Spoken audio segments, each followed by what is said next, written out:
Welcome back to an episode of Kate and Isaiah Living Large. I'm Isaiah. And I'm Kate. And on this episode, we're going to talk about an article that just recently came out from the American Heart Association, not Health Association, about weight loss. But before we start that, what's new? What's the haps? How's it going? Things are good.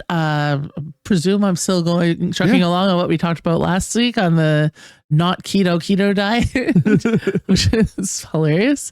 And Friday night performing at Reed's Point Pub with the Swing Band. Okay. The Back in Time Big Band will be performing there. It's an annual show that we do, and it's always very fun. Nice. You find yourself on the Kingston Peninsula. I usually don't. Yeah. What about you? What's new? Oh, not a whole lot. I mean, just kind of still working toward on that triathlon. I am probably, I assume that I'm on the bikes at this point. Right now, this past week, I was working on the track. This week, I need to start working on the bikes. So you do it separately and then bring it all together? Eventually, I just need to, my knee's really shot. So it's been like trying to get myself back to the point of, Now, speaking of exercise, this is something that has come up on this podcast before, but the American Heart Association just completed a study saying that no matter how hard you're working out, unless you change your caloric intake, you're not going to lose any weight. Yeah. That's not quite how they said it. But basically what they're saying is exercise alone is not what promotes weight loss. That doesn't mean that we shouldn't exercise. But it's if you're like hitting the gym real hard and getting real frustrated and your weight loss is negligible, but you've changed nothing about how you've eaten, not going to lose any weight. Yeah, it was interesting. It actually said to make sure that you're doing three things, which was one was doing the cardio, which was like 150. It was like 150 minutes a week of regular cardio with 75 minutes a week of vigorous cardio. Is the actual word. Not that I was like, I like that word. Vigorous. But on top of that, also doing weight training. So actually lifting weights and stuff like that. It's not just doing the cardio itself, but it's also doing the weight. And then all on top of that, making sure you're being properly eating and make sure you're eating the right things and stuff like that. Absolutely. Eating the right things that promote good heart health and all of those things working together for weight loss, because obesity, as we've discussed on many occasions, is a disease, but it is a disease that leads to other diseases such as diabetes, high blood pressure, heart attack, stroke, all the fun things that we don't want. All the fun things that we don't want that some of us have. And so having those, working on your obesity, if you think you're working on your obesity or working on your fat and you're really not getting anywhere with it, here's a study to back it up. Yeah. And we had this conversation with Dr. Mike years ago when we had Dr. Mike Pelkey on. He talked about that very thing, and he had an interesting point in that it is the food intake that helps you lose the weight, and it's the exercise that maintains it. Right. So if you have maintained your food and then you fall off exercise, weight will start creeping back up. And then the other thing is that when you plateau, you have to make the change, because it's your body basically saying, hey, I'm dying. What's going on here? And you need to make sure you change again to make it right. Because Dr. Mike's point was that weight loss is technically fatal if you do it too long. And so, but your body reacts that way. So no matter how heavy you are to begin with, because your body has gotten accustomed to feeding this body at this weight and beyond. Yeah. It doesn't like it when you change that, because it's like, why are you trying to kill me? Yeah. Stupid body. Just let me lose some weight. Okay. That's right. The interesting, so the part of the article that I was reading, the interesting thing was, it talked about, it did talk about like maybe instead of using the BMI system to like actually like do our what obesity is. It talked about maybe instead of looking at that, looking at blood cholesterol levels instead as a variant. Yeah. And it's one of those things, like, I mean, they obviously know what they're talking about more than me. Yeah. But I do know for myself, my cholesterol levels are actually really good. Yeah. It's the one thing I've got going for me. I feel like I can't remember the full article right now, but I think it was like blood cholesterol. Can't say that word again. No, I'm not Blood getting there. cholesterol? Yeah, that's the one. I'm not getting to that word. And something else combined to make it that, but it said instead of using the BMI to kind of. Yeah, I mean, anything, the BMI has flaws, obviously.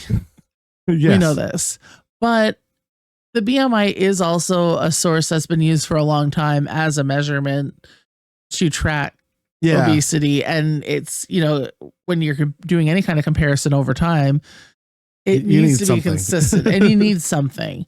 And I know, like, once you have other issues, like for me, blood sugar is a great indicator of how things are going for me. And I'm being treated for blood sugar. They call it diabetes, I guess. And so it's great when that dips down. And for other people, cholesterol might be the issue. And for other people, hypertension might be the issue, hypertension being high blood pressure.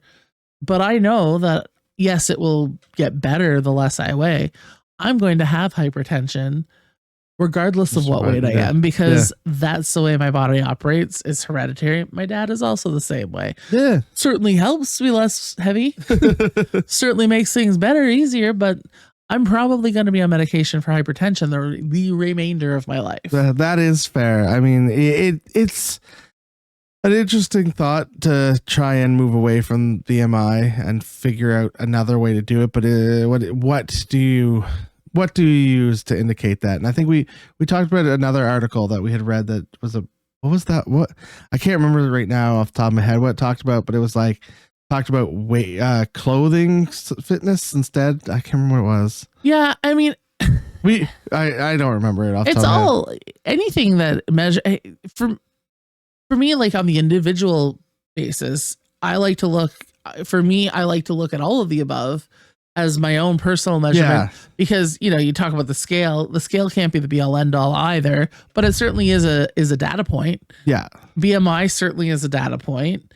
How your clothes fit, don't fit, certainly a data point. All of those things, like I talked about this on our last episode about how I just feel better instantly when I start eating better. Yeah. And I will say I'm wearing a pair of new jeans tonight, and a week in, the first day I wore them just out of the dryer, they fit because they were new jeans and I made sure they fit, but I had to pull pretty tight. And then a week later, just out of the dryer, I didn't.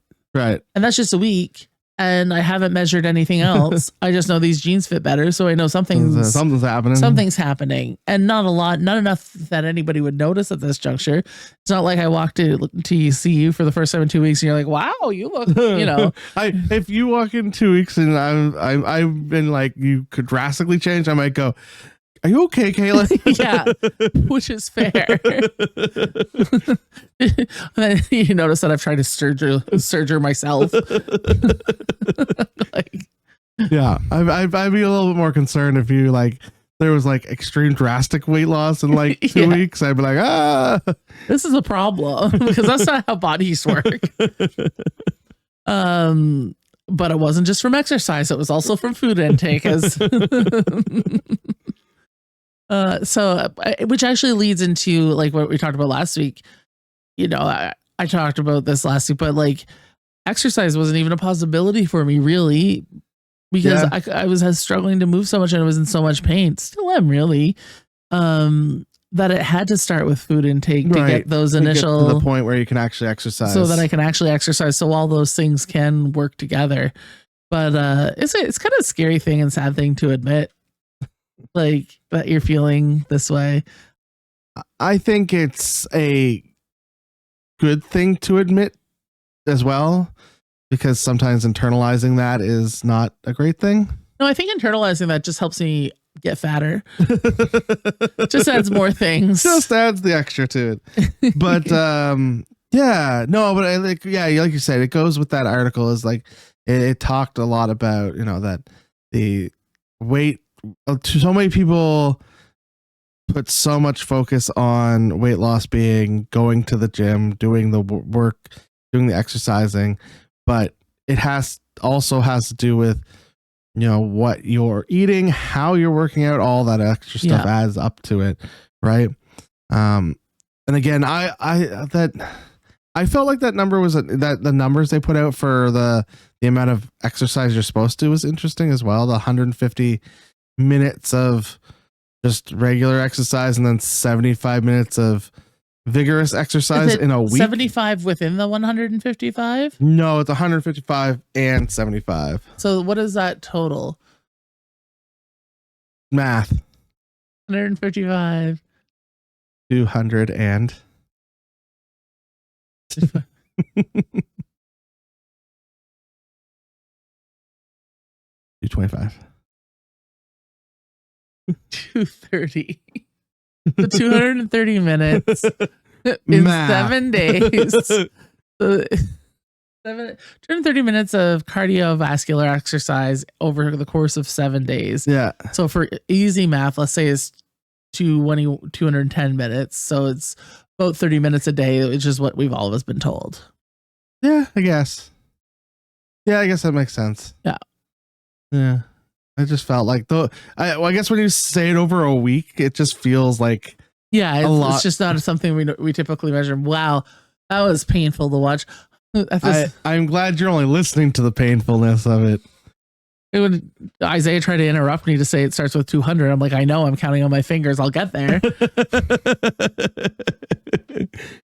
It's like yesterday or at the shower, whenever that was yesterday.